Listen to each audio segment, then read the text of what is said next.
Thank you very much sir, आपने time दिया। Sir हम वक्फे पे जाने से पहले आपसे बात हो रही थी तो आप कह रहे थे चार्टर ऑफ इकोनॉमी की जरूरत है सर। तो सर किन जी किन जी। नुकात पे चार्टर ऑफ इकोनॉमी की बात आप समझते हैं कि जरूरी है सर? देखें, पाकिस्तान को जो चैलेंजेस है ना, वो है एक तो रेवेन्यू के, एक्सपोर्ट्स के। बेसिकली हमें ओवरऑल इकोनॉमिक चैलेंजेस हैं। तो वो इकोनॉमिक चैलेंजेस इस तरीके से मीट हो सकते हैं कि पॉलिटिकली लोग एग्री करें कि जी हमने इस तरीके से आगे बढ़ना है, पॉलिटिकल पार्टीज ऑन बोर्ड हो। कल पीपल्स पार्टी की गवर्नमेंट है, नेशनल गवर्नमेंट है, पीएमएलएन की गवर्नमेंट है, पीटीआई की गवर्नमेंट है, जिसकी भी गवर्नमेंट है, जो इकोनॉमिक एजेंडा है उसको कोई ना छेड़े और ये ना करे कि इकोनॉमी को सियासत के लिए इस्तेमाल किया जाए। हाँ, अगर उसमें वो कुछ ऐड करना चाहते हैं अपनी गवर्नमेंट में या कुछ करना चाहते हैं, बट जो मेन पैरामीटर्स हैं, इकोनॉमिक पैरामीटर्स पाकिस्तान की जो जरूरत है, उनको डिस्टर्ब ना करें। बिल्कुल ठीक है सर। जैसे मैंने आपको बड़ी simple example the. All parties were on agreement कि हमने अपना न्यूक्लियर एजेंडा फॉलो करना है और हमें अचीव करना है to become a nuclear power, और हम बन गए। ठीक है तो सर। इसी तरह जो इकोनॉमिक एजेंडा है उसको भी हमें इजाजत नहीं देनी चाहिए कि कोई भी उसको डिस्टर्ब करे, बिकॉज अगर वो करेगा तो वो पाकिस्तान का दुश्मन है और वो पाकिस्तान के खिलाफ काम कर रहा है, पाकिस्तान के इकोनॉमिक एजेंडा को डिस्टर्ब करके। बिल्कुल ठीक है। अच्छा सर, ये बताएं कि ये जो आईएमएफ का प्रोग्राम है सर, आपने देखा है कि वो जैसे कह रही हैं जी इलेक्ट्रिसिटी टैरिफ में इजाफा करें और पर्सनल इनकम टैक्स का कहते थे कि 150 अरब रुपए उसके अंदर इजाफा कर दें। तो ये जो आईएमएफ का प्रोग्राम है, आपकी क्या राय है सर? ये सस्पेंशन की तरफ जा रहा है या आप समझते हैं कि गवर्नमेंट इसको रिवाइव करने में कामयाब हो जाएगी? मुझे तो लगता है शौकत तरीन साहब को बड़ा एक्सपीरियंस है, वो कई दफा आईएमएफ से डील कर चुके हैं और मैं समझता हूं कि वो कामयाब, गवर्नमेंट का मुझे नहीं पता, बट शौकत तरीन साहब कामयाब हो जाएंगे। अच्छा सर, आपने पिछले दिनों एक गवर्नर स्टेट बैंक के बारे में भी बड़ी जबरदस्त किस्म की प्रेस कॉन्फ्रेंस की और आपने उसमें बड़े शदीद किस्म के इल्जामात लगाए। तो सर, उसके बारे में जो गवर्नर स्टेट बैंक हैं उनके बारे में आपका रवैया इतना सख्त क्यों है सर? और खासकर आपने जो मेहताब साहब, देखें, आप खुद उन कॉन्फ्रेंसेस में थे, आपने खुद वो बातें सुनी, आप खुद बताएं मुझे आज तक कहीं से उसका जवाब आया? कोई जवाब नहीं आया सर। मैंने इतनी बड़ी बात की और ना गवर्नर स्टेट बैंक से कोई क्लेरिफिकेशन आई, ना मिनिस्ट्री ऑफ फाइनेंस से कोई क्लेरिफिकेशन आई। कोई भी नहीं आई सर। तो ये सोचने की बात है। अगर आप खुद सोचें कि जी आप विटनेस थे उन दोनों प्रेस कॉन्फ्रेंसेस के, और आपने आपने खुद ये बात की कि मैंने बड़ा सख्त सख्त पोजीशन ली उसमें, जी सर। मगर मैं इंतजार में हूं आज तक कि उन चीजों का कोई जवाब दे। मगर मैंने मिनिस्ट्री ऑफ फाइनेंस से, और मैं आपको ये बता देता हूं आज आपके प्रोग्राम के थ्रू, जैसे फाइनेंस कमेटी की रेगुलर मीटिंग शुरू होगी, ये सारी चीजें मैं एजेंडा पे दिलवाऊंगा और मैं स्टेट बैंक के गवर्नर को भी तलब करूंगा, डिप्टी गवर्नर को भी तलब करूंगा कि वो आके इसका जवाब दें। सर, जो आपने पीआईबीज के बारे में बात की है, वो वो देखें, अगर उस तरह से है तो इस मुल्क का, मैं समझता हूं कि अरबों रुपए का जो है वो नुकसान हुआ है। मुझे याद है कि कमेटी ने बिल्कुल यूरो बॉन्ड के बारे में भी बात की थी जब याद डार है साहब आपको। थे। तो अब जो बात है वो बेसिकली बात आप कर के रहे हैं सर, थोड़ा सा उसको एक्सप्लेन कीजिएगा। बात मैं ये कर रहा हूं कि आपने जो भी स्टेप्स लिए, मुझे नहीं पता क्यों लिए, मगर उसमें आपने पाकिस्तान का नुकसान किया, पाकिस्तान का कोई फायदा नहीं किया आपने। डॉलर हॉट मनी मंगाई, उसमें भी नुकसान किया। पीआईबीज को आपने क्रेडिट प्रोफाइलिंग की, उसमें भी आपने नुकसान किया। इंटरेस्ट रेट आपने 13.25 पे ले गए, उसमें भी पाकिस्तान का नुकसान किया। तो इस गवर्नर ने हमारा फायदा क्या किया है, मैं ये जानना चाहता हूं। ठीक है सर। और सर ये बताएं कि ये जो एक लॉ सो कॉल्ड आप SBP amendment for autonomy of SBP एक ला रहे हैं, तो इसके बारे में सर पीपल्स पार्टी की क्या राय होगी? ये बिल्कुल, हम तो इस लॉ को रिजेक्ट करते हैं एज पार्टी ऑल्सो। मेरी पार्टी लीडरशिप से भी बात हुई है और उन्होंने कहा जी बिल्कुल इस किस्म का कोई भी लॉ को हम सपोर्ट नहीं करेंगे। और मुझे नहीं लगता कि गवर्नमेंट ये लॉ लेके आएगी, क्योंकि गवर्नमेंट के जो अपने मिनिस्टर्स हैं उनको तहफुजात हैं इस लॉ के ऊपर। तो ये गवर्नमेंट कैबिनेट को ही क्लियर कर जाए तो बड़ी बात है। लेकिन सर वो उन्होंने ले तो मेरे ख्याल में कर दिया है, क्योंकि ये भी एक नहीं कंफ्यूजन नहीं है। नहीं, नहीं ले नहीं किया उन्होंने। अच्छा, अभी तक ले नहीं हुआ। अच्छा सर, ये नहीं किया। दूसरा दूसरा ये बताएं, आप क्या समझते हैं कि कौमी असम्बली से ये बजट पास हो जाएगा सर? देखें मेहताब साहब, मैं आपको फ्रैंकली बताऊं, बजट हर दफा बजट पे बात करते हैं, बजट तो पास होना होता है। देखें अगर बजट पास नहीं होगा तो आपको पता है उसके कॉन्सिक्वेंसेस क्या गवर्नमेंट होंगे। चली जाएगी सर, बिल्कुल। गवर्नमेंट, तो गवर्नमेंट को तो मेरे ख्याल इस मौके पे कोई नहीं चाहता कि ये खत्म हो। ना हम चाहते हैं, ना कोई और पार्टी चाहती है, ना गवर्नमेंट इस पोजीशन में है कि वो चाहती है।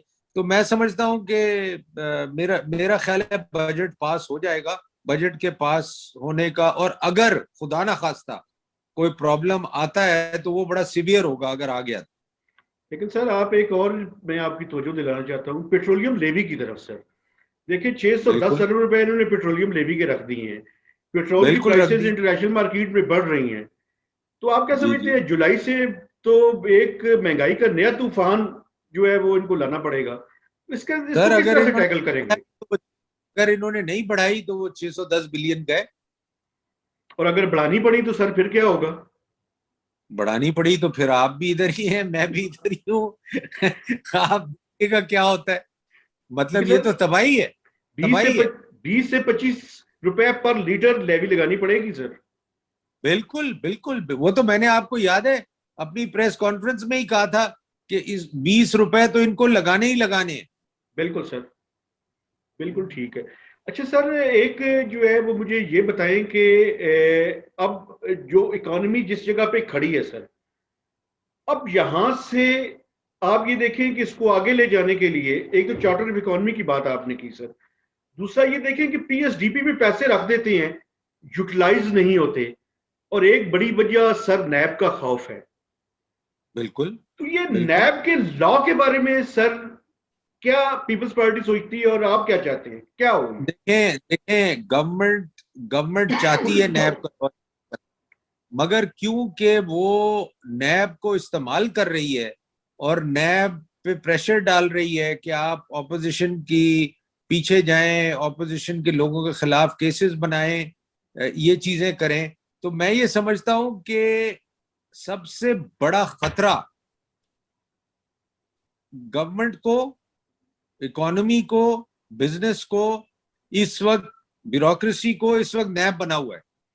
बिल्कुल और सही आप है। देखें घंटों घंटों चेयरमैन नैब लगा रहता है टीवी पे, ऐसे लगता है कि he is the finance minister of the country, he is running the economy.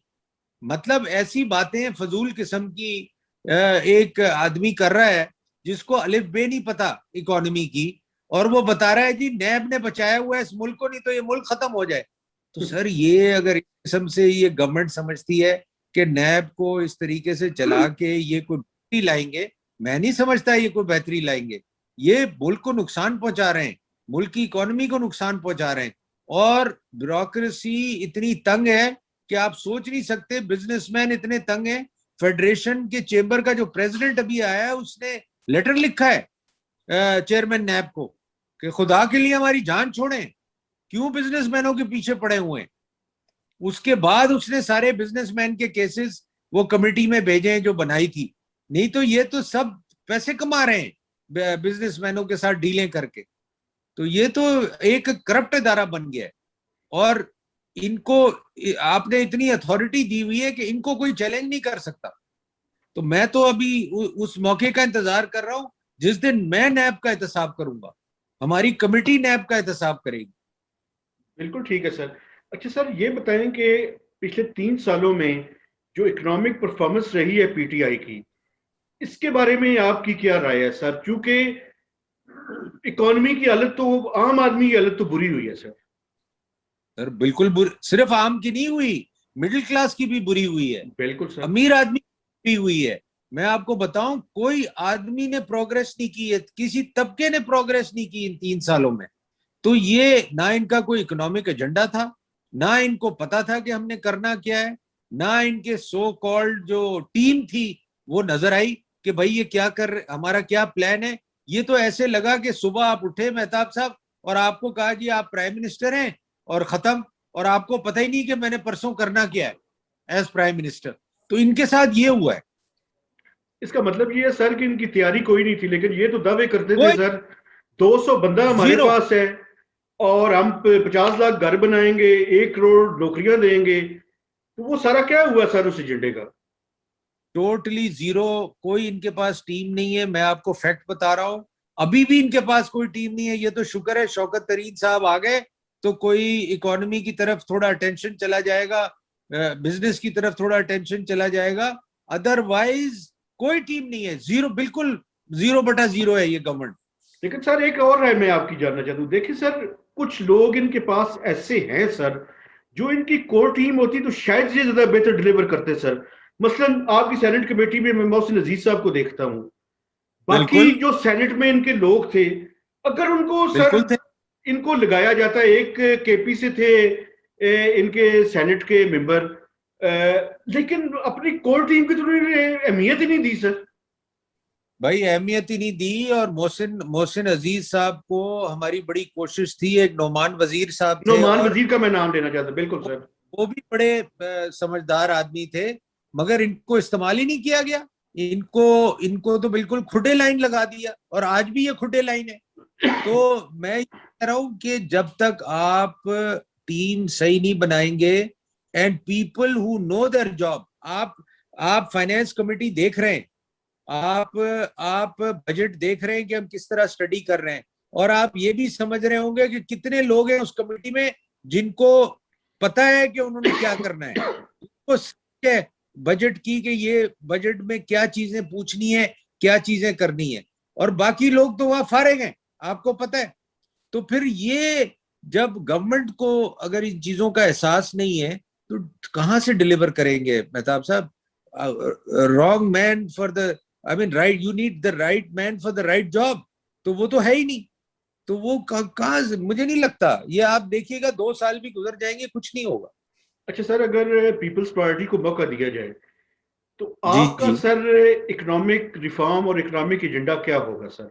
ये सारे मसाइल देखिए आपके सामने। वैसे मैं आपको एक मैं बात बताऊं, ये 2 साल जी, अगर आपने मजीद इनको दे दिए सर, तो आपके लिए मुश्किल होगी। नहीं हमारे लिए तो आज भी मुश्किल है, सिर्फ हमारे लिए नहीं, जो भी आएगा मेहताब साहब उसके लिए बड़ा डिफिकल्ट टाइम है।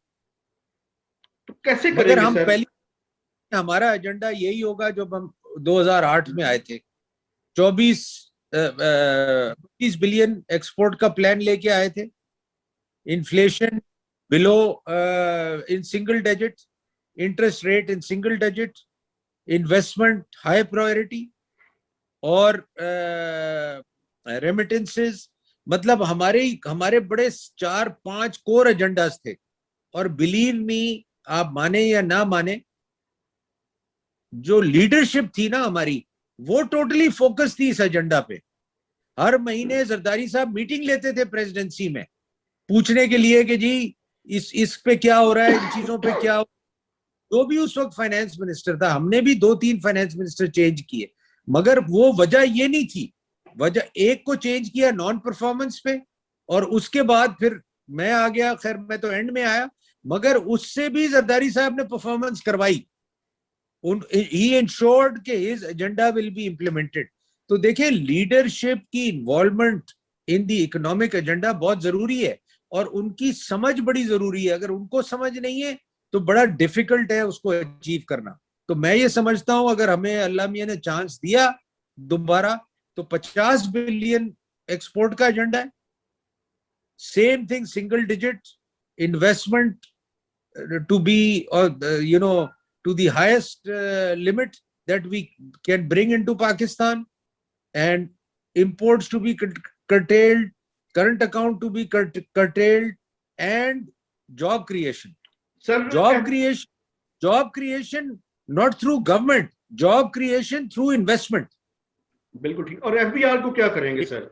एफबीआर की जी, रिफॉर्म्स बड़ी इंपॉर्टेंट है सर, एफबीआर की। एफबीआर की बड़ी, और मैंने, अगर आप मेरा मैनिफेस्टो निकाले ना 2018 इलेक्शन का, मैं आपके पास पता नहीं कॉपी है नहीं है, मैं आपको भेजूंगा। उसमें मैंने एफबीआर का डिसाइड किया हुआ था कि मैंने क्या करना है। पहले तो मैंने एफबीआर को और कस्टम्स को बाइफरकेट कर देना था। FBR was going to be demolished, custom is going to become authority, and direct और इनडायरेक्ट टैक्सेशन हमने सिर्फ रखना था। That's all. ठीक है sir. State tax also to be an independent body. तो हमने इनको 3 सेक्शंस में बाइफरकेट कर देना था, और फिर हमने इनको कहना था कि जी अब आप डिलीवर करके दें। तो अभी तो देखें, मोर देन 60, आज मैं कैलकुलेट कर रहा था, 62% से ज्यादा इनडायरेक्ट टैक्स पहुंच गए। और सर अगर अगर विदहोल्डिंग टैक्सेस को 62 शामिल करें तो ज्यादा हो जाएंगे फिर। ज्यादा हो जाएंगे। तो वही मैं आपको कह रहा हूं कि जब तक ये सीरियसली स्ट्रक्चर, और मैं आपको बताऊं ये सारी चीजें, सारा प्लान जो है, जो भी गवर्नमेंट आएगी उसको पहले 100 दिन में इन प्लेस करना है। अगर आपने नहीं किया तो फिर आप समझें कि आपके 5 साल गए। बिल्कुल ठीक है सर। अच्छा सर, ये बताएं कि प्लानिंग कमीशन के बारे में आपका क्या ख्याल है? क्योंकि प्लानिंग कमीशन सर वीक हो रहा है, फाइनेंस मिनिस्ट्री ज्यादा स्ट्रेंथन हो रही है, इसको कैसे ठीक किया जाए? बिल्कुल हो रहा है जी। प्लानिंग कमीशन एक मेहर, मेरी नजर में तो has become a useless organisation. कोई उसके पास कंट्रोल नहीं है, कोई उसके पास मॉनिटरिंग सिस्टम नहीं है, कोई उसके पास किसी चीज में भी वो इंटरेस्ट, मुझे नहीं लग रहा कि वो उसकी बेहतरी मुझे नजर आ रही है। तो मैं ये समझता हूँ प्लानिंग कमीशन दुनिया के जो है, ये टर्की के प्लानिंग का कमेटी का हेड है आजकल, वो मिनिस्टर भी था आजकल उनकी, जैसे मैं हूँ प्लानिंग कमेटी का हेड, इस तरह वो है। तो मुझे याद है कि ही वाज हैंड्स ऑन। उसको आप किसी वक्त किसी प्रोजेक्ट का पूछ लें कि टर्की का उसकी क्या पोजीशन है, हाउ इज इट डूइंग, तो वो मतलब ही वुड नो। तो हमारे प्लानिंग कमीशन का तो ये हाल है, हम पूछ के बताएंगे जी, हम प्रोविंशियल गवर्नमेंट से पूछ के सर मैं बताएंगे, ये सवाल पूछना हम चाहता था फलाने। आपसे कि ये प्लानिंग कमीशन की कमेटी ने क्या किया है सर? उन्होंने तो ये किसी तो मैं, किस्म की, वो कमेटी आपको उसकी कैसे वजह मैं करनी आपको पड़ी? उसकी वजह मैं आपको बताऊं, प्लानिंग कमीशन आके कहता है जी आप कुछ कर ही नहीं सकते, आप 1 रुपया ऊपर नीचे नहीं कर सकते, बिल्कुल। आप कोई प्रोजेक्ट नहीं कर सकते। तो मैंने कहा भाई मैं इधर झक मार रहा हूँ मीटिंगें करके, आपका टाइम जाया कर रहा हूँ, अपना टाइम जाया कर रहा हूँ। तो वो दे एग्रीड, और वो चांदना साहब जो आए थे उन्होंने कहा जी आप बिल्कुल सही कह रहे हैं, ये सिवाय टाइम जाया करने के और कुछ भी नहीं है। या तो आप लेजिस्लेटिवली कोई चेंज लाएं, प्लानिंग प्लानिंग कमेटी का कोई रोल डालें while the projects are being conceived, तब तो इसका कोई फायदा है। अदरवाइज जो प्रोसेसेस हैं, जो तरीके गवर्नमेंट ने इन प्लेस किए हुए हैं, उसके बगैर आप कुछ कर ही नहीं सकते। अच्छा सर, आखिरी सवाल है, प्राइवेटाइजेशन के बारे में सर पीपल्स पार्टी का क्या मौकफ है? सर देखें, स्टील मिल के लोगों को तकरीबन सबको फारिग कर दिया गया है, पीआईए में भी यही हाल है। तो बेसिकली ऑर्गेनाइजेशंस तो खत्म हो चुकी हैं। अब प्राइवेटाइजेशन उसकी इनडायरेक्ट, तो आप ये कर लें कि आपने उनको बंद ही कर दिया, प्राइवेटाइजेशन तो दूर की बात है। तो अब तो सिर्फ एसेट्स रह गए हैं प्राइवेटाइज करने के लिए, लोग तो अब रहे नहीं। पीआईए से भी हजारों लोग चले गए, स्टील मिल के आज मुझे कोई बता रहा था तकरीबन सारे ही लोग चले गए। तो अब तो वो सिर्फ एक मेयर रिडंडेंट मशीनरी है, प्लांट है, जमीन है। तो अब या तो वहां कोई रियल एस्टेट सोसाइटी बन जाएगी, या स्टील मिल के अगर कोई आ जाता है उसको रिवाइव करने के लिए, तो शायद वो रिवाइव हो जाए। जी सर, एक आखिरी सवाल की इजाजत दे दें। ये सर पावर सेक्टर का बड़ा सख्त प्रॉब्लम है। आपको पता है सर्कुलर डेट 2.5 ट्रिलियन को क्रॉस कर चुका है। सीरियस प्रॉब्लम है, और कोई कुछ इसको नहीं कर रहा है कोई बारे कुछ भी नहीं हो रहा है इस पे सर, बिल्कुल। कोई कुछ भी, सब वैसे मैं आराम आपको से बताऊं बैठे सर, या पावर सेक्टर कोई रहेगा या पाकिस्तान मसला रहेगा। हल करेगा। क्या कह रहे हैं सर? मैं कह रहा हूं जैसे कोई अल्लाह मियां आके इसका मसला हल करेंगे, जी सर। इस तरह से लोग बैठे हुए हैं। तो ये बहुत ही, और मैं आपको बताऊं, this is becoming more serious than our fiscal deficit. और ये this is becoming more serious than our current account, this is becoming more serious than our debt, क्योंकि ये तो हर घंटे पे आपको एक तरीके से जैसे आपका मीटर चल रहा है, बिल्कुल यू नो। सर। तो जब तक आपको इसका हल नहीं निकालेंगे, और इसका हल निकल सकता है, ऐसा नहीं है इसका हल नहीं निकल सकता, मगर ये है कि वो चाहते ही नहीं है कि इसका हल निकले, कोई डिसीजन मेकिंग ही नहीं है। और बात वही है, ब्यूरोक्रेसी कोई चीज साइन नहीं करना चाहती, कोई चीज चेंज नहीं करना चाहती, वो चाहते हैं बस हमारा टाइम पूरा हो, हम निकले। अच्छा सर, ये बताएं कि पीपल्स पार्टी का अपनी कोई इकोनॉमिक टीम पे आप लोग काम कर रहे हैं सर, बिलावल भुट्टो साहब की सरबराही में, ताकि देखें आए तो आप देखें कंफ्यूज ना हो, आपको पता है फाइनेंस मिनिस्टर कौन हो, नहीं नहीं कॉमर्स का नहीं, कौन नहीं हो, हम, प्लानिंग का कौन हो। मैं आपको देखें, मैनिफेस्टो जो होता है ना, वो एक पार्टी का विजन होता है। Definitely sir. अगर आप 2018 का मैनिफेस्टो देखें, क्योंकि मैं उसका हेड था उस मैनिफेस्टो कमेटी का, एक एक चीज बिलावल साहब ने बैठ के हमारे साथ डिस्कस की कि ये कैसे होगा, हेल्थ में रिफॉर्म्स कैसे आएंगे, एजुकेशन कैसे होगी, मैं क्या करूंगा, एफबीआर का रिफॉर्म उन्होंने मेरे से डिस्कस किया कि तुम एफबीआर को कैसे रिफॉर्म करोगे, टैक्स टू जीडीपी रेशो कैसे बढ़ाओगे, इन्वेस्टमेंट कैसे बढ़ाओगे, जॉब क्रिएशन कैसे होगी। तो ये सारी चीजें हमने मैनिफेस्टो में घंटों लगाए जी, घंटों, और हमने उस पर टाइम लगाया, और mentally and practically Peoples Party if gets an opportunity, we know what we have to do immediately. अच्छा सर, मैं बार बार आखिरी सवाल कर रहा हूँ, लेकिन आपसे चूंकि है ही इतना, ये आखिरी सवाल है सर, क्या ये पीपल्स पार्टी को पंजाब में सर कोई काम नजर नहीं आता ऑन ग्राउंड, क्या ये मेरी सर तस्वीर ठीक है? मैं मेहताब साहब, मैं आपसे एग्री करता हूँ, ये सबका पीपल्स पार्टी में कंसर्न है, और लीडरशिप हमारी भी कंसर्न्ड है कि पंजाब में we are not able to move things, we are not able to bring the proper leadership in Punjab which can deliver in Punjab. अब 3 साल आपने देखा, हमने कायरा साहब को भी रखा, दूसरी टीम को भी रखा, बट डिलीवरी नहीं है। पीपल आर नॉट कन्विंस्ड के we can deliver in Punjab. तो मैं ये समझता हूं कि जब तक प्रॉपर लीडरशिप नहीं आएगी हमारी, और प्रॉपर लोग who will really make a difference in Punjab, Punjab will remain a problem for Peoples Party. Sir thank you very much, आपने मुझे टाइम दिया सर, और इस उम्मीद के साथ कि आप आइंदा भी हमारे साथ ये गुफ्तगू और डायलॉग का सिलसिला जारी रखेंगे। Thank you very much sir, और बड़ा मज़ा आया आपसे गुफ्तगू करके, और मुझे यकीन है कि हमारे देखने वालों ने भी इंजॉय किया होगा। थैंक यू मेहताब साहब, thank you. Thank you sir.